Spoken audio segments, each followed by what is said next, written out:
నమస్కారం. 71st national awards ఇప్పుడే ప్రకటించారు.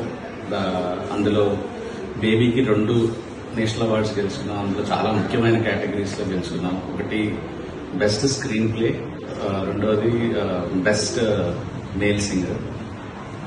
ఇది నిజంగా నా కెరీర్కి చాలా చాలా చాలా ఇంపార్టెంట్ మూమెంట్ అండ్ చాలా గేమ్ చేంజింగ్ మూమెంట్ అనుకోవచ్చు. ఎందుకంటే స్క్రీన్ ప్లేకి అవార్డు రావడం అనేది చాలా పెద్ద విషయం.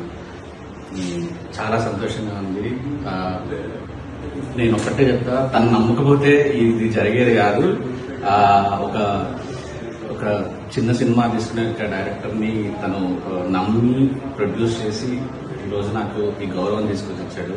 I'm always thankful to my producer and నా టీం అందరికి కూడా కంగ్రాచులేషన్స్. ఎస్పెషల్లీ మా PVNS రోహిత్కి. తను చాలా కష్టాలు పడ్డాడు, చాలా స్ట్రగుల్ అయ్యాడు. నా సినిమాతో పెద్ద బ్రేక్ రావడం నాకు చాలా ప్రౌడ్ మూమెంట్. అండ్ ఈసారి మనకు చాలా అవార్డులు వచ్చినాయి. హనుమాన్, భగవంత్ కేసరి, మన యానిమల్కి అయితే సౌండ్లో చాలా అవార్డులు వచ్చినాయి. బలగంకి వచ్చింది. అందరికి విజేతలందరికీ congratulations. Enjoy this moment. Thank you so much.